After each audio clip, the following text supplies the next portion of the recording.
ನಮ್ಮ ಅತಿಥಿ ಶಿಕ್ಷಕರು ನಮಗೆ ಇಷ್ಟು ನಮ್ಮ ಮಕ್ಕಳಿಗೆ ಕಷ್ಟಪಟ್ಟು ಶ್ರಮಪಟ್ಟು ಇಷ್ಟು ಮಕ್ಕಳ ತಯಾರಿ ಮಾಡಿದ್ದಾರೆ.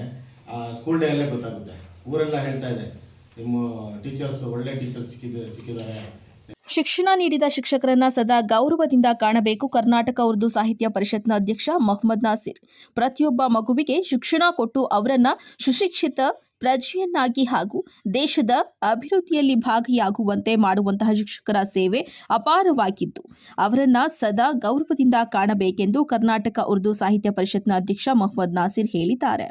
ಪಟ್ಟಣದ ಸರ್ಕಾರಿ ಉರ್ದು ಹಿರಿಯ ಪ್ರಾಥಮಿಕ ಶಾಲೆಯಲ್ಲಿ ಸೇವೆ ಸಲ್ಲಿಸಿದ ಅತಿಥಿ ಶಿಕ್ಷಕರ ಬೀಳ್ಕೊಡುಗೆ ಸಮಾರಂಭದಲ್ಲಿ ಮಾತನಾಡಿದ ಅವರು, ಶಿಕ್ಷಕರು ತಮ್ಮ ಜೀವನದಲ್ಲಿ ಮೊದಲ ಸ್ಥಾನದಲ್ಲಿ ಇರುತ್ತಾರೆ. ಪ್ರತಿಯೊಬ್ಬ ಸಾಧಕನ ಸಾಧನೆಯ ಹಿಂದೆ ಓರ್ವ ಶಿಕ್ಷಕ ಇರುತ್ತಾನೆ ಎಂಬುದನ್ನು ಮರೆಯಬಾರದು. ತಮ್ಮ ಇಡೀ ದಿನವನ್ನ ವಿದ್ಯಾರ್ಥಿಗಳಿಗೆ ಶಿಕ್ಷಣ ನೀಡುವಲ್ಲಿ ಮೀಸಲಿಡುತ್ತಾರೆ.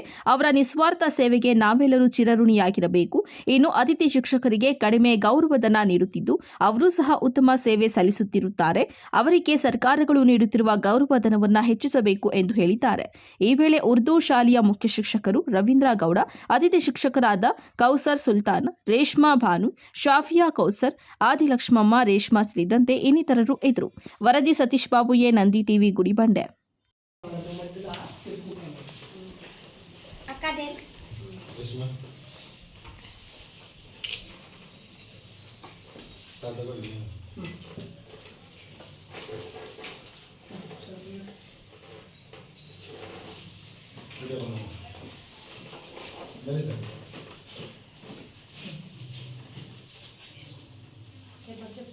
ಅತಿಥಿ ಶಿಕ್ಷಕರು ನಮಗೆ ಇಷ್ಟು ನಮ್ಮ ಮಕ್ಕಳಿಗೆ ಕಷ್ಟಪಟ್ಟು ಶ್ರಮಪಟ್ಟು ಇಷ್ಟು ಮಕ್ಕಳ ತಯಾರಿ ಮಾಡಿದ್ದಾರೆ.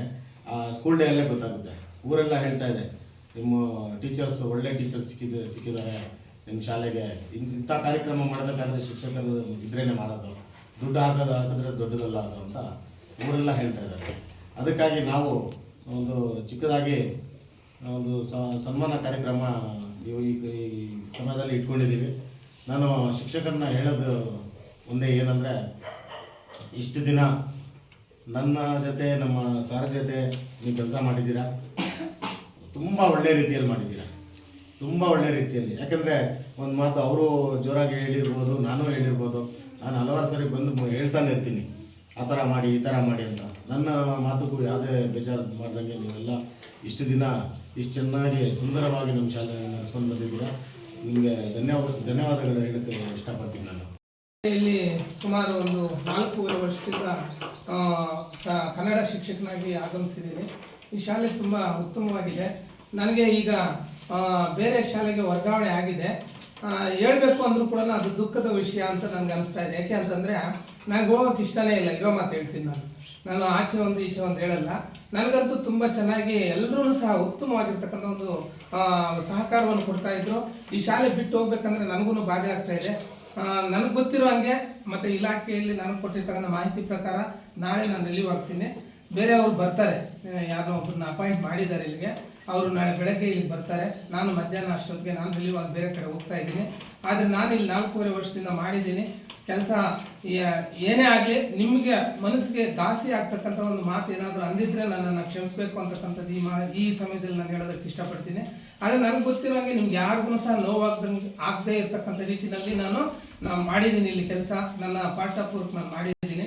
ಮತ್ತು ಮೇಡಮ್ ಅವರು ಇಂತಾಜ್ ಮೇಡಮ್ ಅವರು 6 ತಿಂಗಳಿಂದ ಟ್ರಾನ್ಸ್ಫರ್ ಆಗಿ ಹೋದರು. ಅವರು ನನಗೆ ಜವಾಬ್ದಾರಿಯನ್ನು ಕೊಟ್ಬಿಟ್ರು. ಅವರು ಜವಾಬ್ದಾರಿ ಕೊಟ್ಟಿದ್ದಕ್ಕೆ ಇಷ್ಟು ದಿವಸ ನಾನಿದ್ದೆ. ಟ್ರಾನ್ಸ್ಫರ್ ಮೇಡಮ್ ಜೊತೆ ನಮ್ಮದು ಆಗಿತ್ತು.